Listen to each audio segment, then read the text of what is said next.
Hello বন্ধুরা, good morning. এখন বাজে হচ্ছে 8:40, 8:30 সময় ঘুমের থেকে উঠেছি, একটা ভিডিও আপলোড করেছি। আর এখন দেখো বিছানা তুলবো, সব ছড়ানো ছিটানো রয়েছে। তো ঠান্ডার মধ্যে না উঠতে ইচ্ছা করে না, মনে হচ্ছিল যে আর একটু ঘুমাই, কিন্তু মেয়েকে আবার স্কুলে নিয়ে যেতে হবে, নাহলে কাজকর্ম না সারলে টাইম মতো নিয়ে যেতে পারবো না। তাই উঠে পড়লাম। ঠান্ডা লাগছে, খুব ঠান্ডা।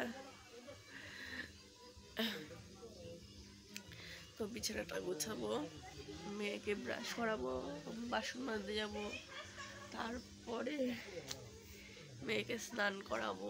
অনেক কাজ রয়েছে। এখন মনে হচ্ছে শুয়ে পড়ি, আবার কিছু করবো না সেরকম মনে হচ্ছে, কিন্তু করতে তো হবেই, করার তো আর লোক নেই।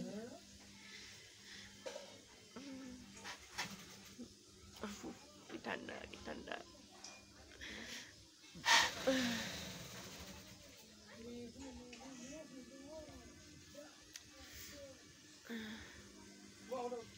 তো আগের দিন বললাম যে শরীর খারাপ, রক্ত পরীক্ষা করতে দিয়েছিলাম, তো রিপোর্ট চলে এসছে।